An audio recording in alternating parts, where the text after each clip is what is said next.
Good morning, good afternoon, and good evening, everybody. Thank you for tuning in to another Supatease video. And in this one, we have a big update when it comes to classes and Covenant abilities, a very hot topic for Shadowlands, as it's a pretty much close to permanent decision that you're going to be making, and it will affect the power of your character. So there's a lot of controversy around it. Now, Blizzard has said that they are going to thoroughly make sure that these covenants are balanced so that nobody does ultimately feel like they've made the wrong decision.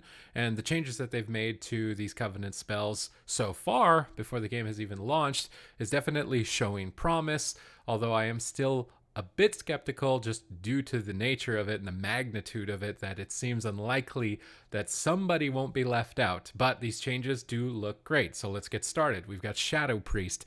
Now, in some recent builds here, they have decided to allow Devouring Plague to be cast into a target that already has Devouring Plague. This has great implications to make your rotation smoother in PvE, and also significantly boosts your burst damage and your self-sustainability in PvP. If Shadow Priest wasn't already crazy enough and really awesome in the game in general after its rework, it's just increasingly so, becoming better and better. Fey Guardians, the Night Fey Covenant, received some changes to help with usability problems in this most recent build. There's now going to be a conduit that will replicate additional fairies onto your party. This redesigned conduit is aimed at addressing the feedback, particularly for Discipline and Holy Priests, that it feels punishing to cast healing spells while the fairies are active. So as you can see, being aware of feedback and addressing it and making changes, buffs where they're needed. Shadow Priests also are going to have a change to their Void Torrent, potentially making it a better target for single target burst, although it's difficult. It's on a super competitive row, but Void Torrent will now also apply Devouring Plague to the target, so you can immediately get that up if you're interested in trying Void Torrent out. And they are introducing a new talent to replace Legacy of the Void, which is called Hungering Void. The intent of this talent, similar to Legacy of the Void, is to be ideal in situations where the priest focuses on single target. So if you want to build your character for sustained single target, burst, AoE, you're going to have some options, likely between the crit build for your shadowy apparitions. And it's nice to see that they're basically addressing a lot of the concerns all at once for the class here. With Shadowlands coming out pretty soon, it's great to see updates like this. Now we've got the monk, and there's even more here for the monk. So let's just get started. Energizing elixirs is going to be removed from the global cooldown. You love to see abilities removed from the global cooldown. Spinning crane kicks damage is now increased by up to 6 unique targets, up from 5. Struck by Tiger Palm, Blackout Kick, and Rising Sun Kick for up to 60% of the damage. So Windwalker, although in PvP at the moment it's not suffering really at all, in PvE it is lacking, and these changes are addressing it in PvE. I'm a little bit worried about it being too good in PvP, but if you're a Windwalker player, then you're probably pretty happy with it. Weapons of Order from the Necrolords has been redesigned for Windwalker monks. Now for the next 30 seconds, your mastery is increased by 13%. Additionally, Rising Sun Kick reduces chi cost by 1 for 5 seconds, and Blackout Kick reduces the cooldown of affected abilities by an additional 1 second. So it's nice to see Weapons of Order, which felt really good for Brewmaster monk, now have some better synergies for Windwalker as well.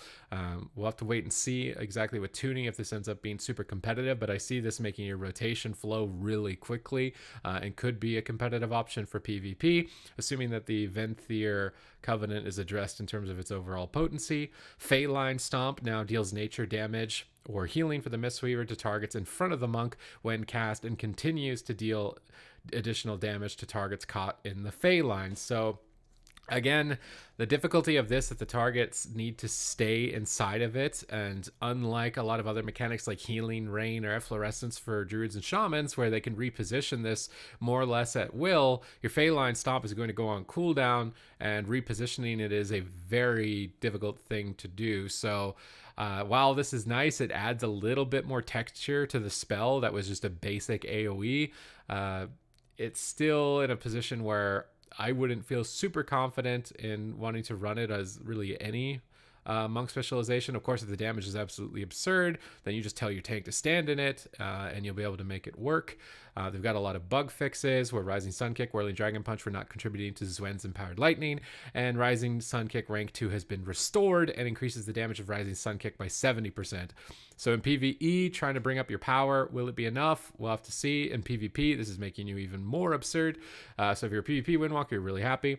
We're aware of balance concerns Windwalkers monks have about dual wield and two-handed weapons. They're even addressing the dual wield and the two-handed. I went over in my review. I thought it was odd. Like, they're letting a lot of classes go back to dual wield and two-hand, but then there was nothing to address like which one is going to be better. So we're considering different options to address the problem, and we'll have more to share in the future. We're also aware of many bugs related to Storm, Earth, and Fire, particularly in relation to other spells. We're making every effort to improve the reliability of this ability.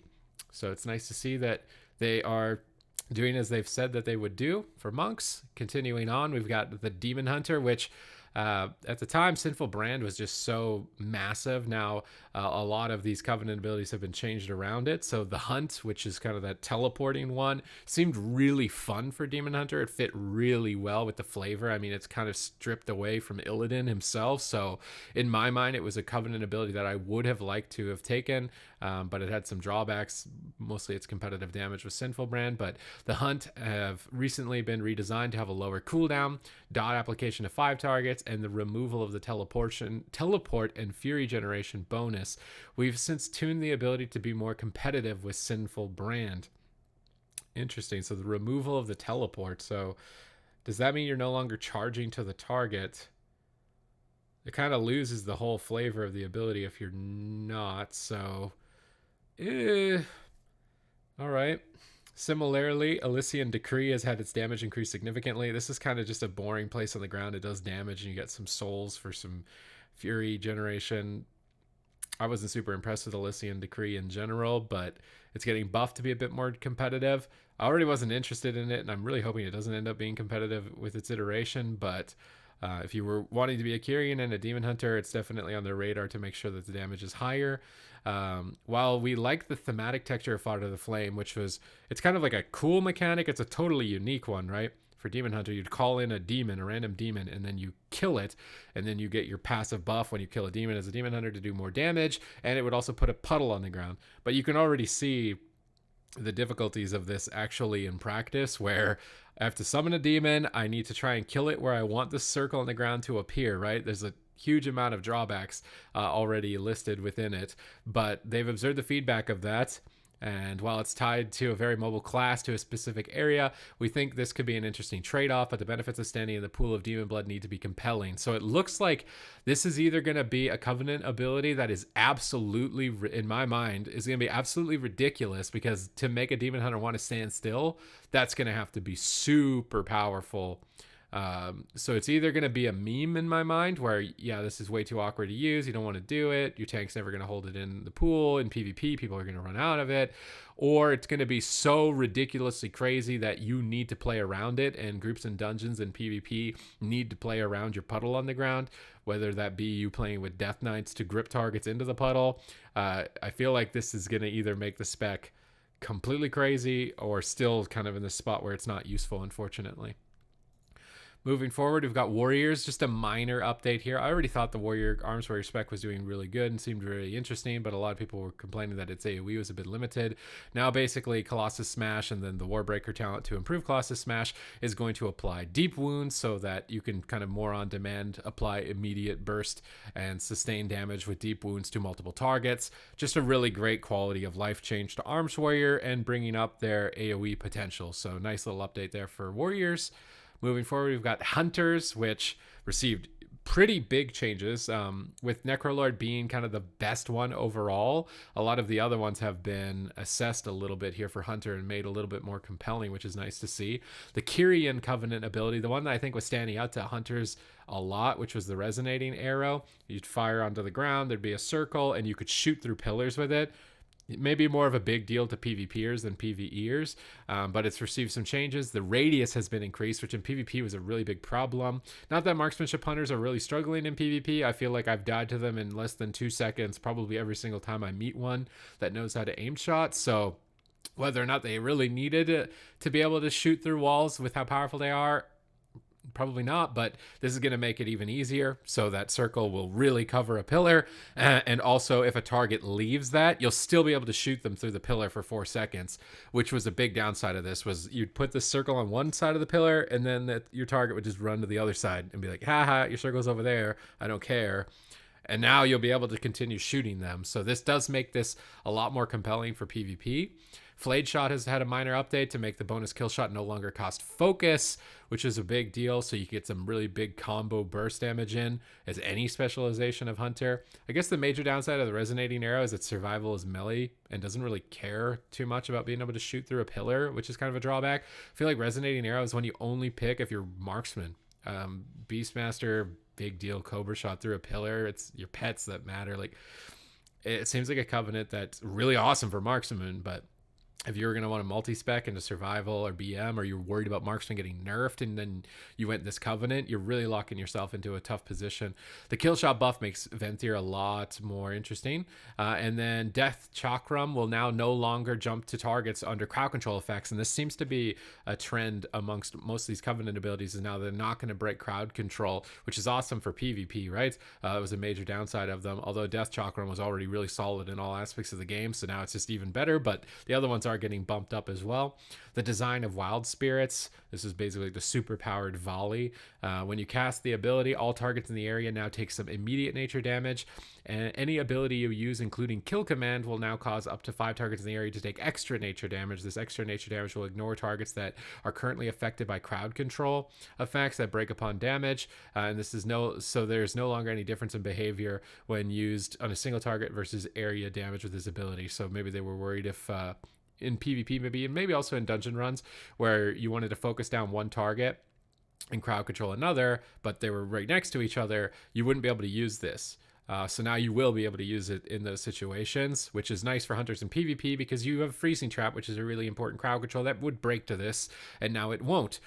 So hopefully that means that Wild Spirits might be a bit more of a competitive option. It was really intriguing to me, but I'm intrigued by some very odd stuff, so you might want to take that with a grain of salt if you're looking for competition. But this really powerful volley where your trick shot just starts bouncing around and you play with the Death Knight and grip targets together, I was super intrigued by it. But the rest of the covenants are now looking a lot more appealing for Hunter. My only concern again is that Resonating Arrow seems to be only great for marksman. Shaman got some covenant updates here. We got Chain Harvest. It will now ignore targets under crowd control effects that break upon taking damage for the portion of it that deals damage to enemies. Again, just great quality of life change there. Chain Harvest is super fun for restoration so far. I've been having the most fun with it to choose between wanting to use it for damage, whether it be on Mythic Plus Trash Pulls, or use it for healing, or it's just a nice balance in between. In my mind, it's my favorite Covenant ability, regardless of tuning, because we don't know at the end of the day if it's going to get nerfed, buffed, be the best, be the worst. So I'm just giving my own personal opinions on feel and how it fits. Restoration, it feels really good. I could see with Elemental as well, potentially even Enhancement. Fey Transfusion, which was a little bit of like an odd Covenant ability for Shaman, but it's been altered a little bit. This is kind of like you suck the life out of somebody and then you blast it back out. Has had the number of targets it heals reduced from 8 to 4 to match the number of targets to which the ability deals damage. The damage done by Fey Transfusion will now be evenly split up to 4 targets, and Enhancement Shaman specifically will receive a stack of Maelstrom Weapon for fully channeling the ability. Again, major downside to this for Enhancement where that you're a melee DPS and suddenly you have to stop whacking people and start sucking. It's got a little bit of an odd position. Now this is likely to make it more interesting for you as an Enhancement Shaman and even this Covenant out amongst all the specializations. Primordial Wave was already really good, and it's going to be even more awesome after this change. It's now an instant cast, which I sure hope to God they fix this. So when you cast Primordial Wave, it basically duplicates your Lava Burst onto all targets with Flame Shock, but it's doing it like 100 times. So in PvP, you've probably already seen a lot of Elemental Shaman meme videos where they just Primordial Wave and then boom, boom, boom, boom, boom, boom, everything is dead. So hopefully, because now it's instant, you won't even see that coming. They fixed that bug. Hopefully they fixed that bug. It says that they have and has received a number of bug fixes. So let's pray that that's fixed. Major downsides of this one, at least in PvP, is that Flame Shock is difficult to get up on multiple targets, at least really quickly. But if you do get Flame Shock up, this thing is going to feel really good. If you have Flame Shock at 3 targets, instant Primordial Wave into an instant Lava Burst, boom, boom, boom. you're gonna have a ton of pressure off that. It's super fun in PvP. Mythic Plus, it's gonna take a little bit of ramping, but I see it still being pretty good in Mythic Plus. And then Chain Harvest would just be more straightforward. You probably multi-spec Ellie Resto with it. But that's it for Shaman. Moving forward, we've got Warlock, and the Warlock Covenant ones were really odd when I looked at them in my reviews because they seemed like they totally just forgot about demonology. They didn't seem like they would work thematically or functionally for demonology. A couple of them were pretty odd with Affliction as well. And more importantly here, we've got Soul Rot being addressed. Its health cost has been removed. So that was, when I was looking at it, I was like, wait, what? I have to do 20% of my health to myself before I can even do this? And it's like the weirdest. I've used Drain Life, which is a spell you don't really use on Warlock too much. It would seem really weird. So they removed that weird part of it. It's got a minor mana cost, okay. Additionally, the primary target of Soul Rot will now take increased damage compared to the secondary targets to give it more single target pump there, which is nice to see. And maybe we see Drain Life builds with the legendaries and more so with Affliction Warlock with talents they have that buff Drain Life. I could see meme Drain Life builds in PvP. I'm a little bit uncertain about that in PvE. I feel like that's unlikely to happen just because Decimating Bolt is so good. And again, the downsides of going for Soul Rot in PvP, if you were going to go for a Drain Life meme build, is that Venthyr provides you 25% interrupt reduction, and Impending Catastrophe is already really good. It's a nice big hit and puts Curse of Tongue and weakness on people, and at least in PvP. I feel like Soul Rot, maybe in Torghast, where if you're running by yourself, you need more healing. It could be good, but it seems really weird for Demonology and Destro, and I feel like Affliction is the only one that's probably even eyeballing it still, even after this change. Decimating Bolt has been tweaked to help balance out some of the talent choices that would greatly swing the value of this ability. For Affliction Warlocks, that was Drain Soul. It's only going to be the next Drain Soul rather than the next 3. And I noticed this Covenant with Destro Warlocks with Fire and Brimstone, where they were just massacring me with Incinerate. So that damage bonus of that has been reduced, and that's likely as a result of Mythic Plus testing, I would think, more than anything. But it was also really good in PvP. So that's definitely a nerf to Destro across the board, PvE, PvP. And Decimating Bolt, I haven't seen any Affliction Warlocks in PvP running it. Obviously, they've addressed this for PvE then, where the next 3 Drain Souls were way too effective. And then for Demonology Warlocks, hey, they remembered you. The buff has been altered to affect your next Shadow Bolt or Demon Bolt to try and increase their damage. So if you get an instant cast Demon Bolt, then you're going to get some nice quality of life there. Does make it a bit more interesting for Demonology in my mind, but as a Warlock, if you're going to PvP, it seems like Venthyr, you really just can't you can't give it up if you're a Warlock. But moving forward, we've got the final Covenant update. We've got the Mage, and this is one that I also said in my review seemed really strange because Mirrors of Torment needed the target to cast a spell to trigger, and I was thinking like, well, in PvE lots of monsters just and hit people, and you don't even cast a spell. How are you supposed to trigger the damage of it? So it seemed like it was a PvP only Covenant spell, and it's nice to see that they didn't leave it like that, because it was also one of the best Covenants for PvP, and if you picked it, you would have been like, oh, now I'm just going to really underperform in PvE. That's unfortunate. So that's been addressed with this. Mirrors of Torment has been updated with new functionality that will grant you Brain Freeze and Fire Blast cooldown reduction, or mana when a mirror is consumed based on your spec for Arcane, which gives it a lot more playability within the kit of Fire, Arcane, and Frost, which is awesome, and obviously benefits it more in PvE, but PvP too. This is looking like a really good one if you want to PvP. And then also it will proc from auto attacks, but cannot occur more than 6 seconds. I think this is because in PvP, they're worried about a rogue just like, oh, I accidentally killed myself with how much damage I did. Like, so it's probably why it has a 6-second cooldown. Even monsters in dungeons, I could see it being a problem. But now you should be able to at least trigger the mirror in PvE and PvP on targets that don't cast spells. And the goal of these changes is to give Mirrors of Torment a little more consistent PvE throughput and not just being a niche PvP ability for those mages looking to join the Venthyr. So overall, great, awesome updates. Warlock is still a bit of a concern for me. The Demon Hunter one as well, with the kind of bathing in the demon blood circle, is still...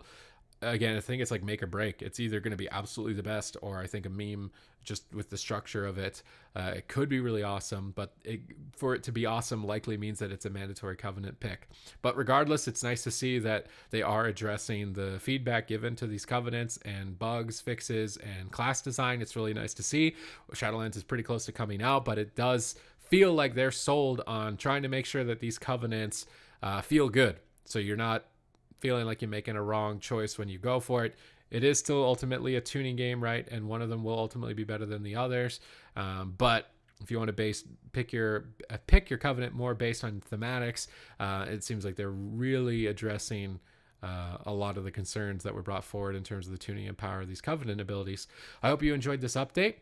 If you want to check out any of my class reviews and dive deep into what's going to be available in Shadowlands to try and help yourself select a main, that is the main purpose of this channel, to be a Shadowlands resource hub. I've got tier lists ranking classes based on how fun that they're looking at the moment, based on how good I think they're going to perform in PvP, and then PvE I'm a little bit off on trying to make a tier list for them because it's so determined by numbers. So I like to make my tier list based on feel.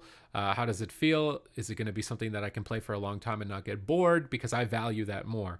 Obviously, if you want to be a Mythic World First Raider, you don't care about that. You want the numbers that make me number one, right? But the main purpose of this channel is kind of just like a general overview of Shadowlands. Try and give you the information to make the right choice for your gameplay and give you the best experience possible. So if you enjoyed the video, please leave it with a like, comment down below, subscribe to the channel. It really helps me out if you subscribe to the channel. And I've got this step counter going where if you pass how many steps I do in a day with how many subs I get, I got to do that many more steps in a day. It's going to be really interesting when we get up to like the 20k steps, 30k steps. Would love to get up to that point. And thank you again for all of the support. I really appreciate it.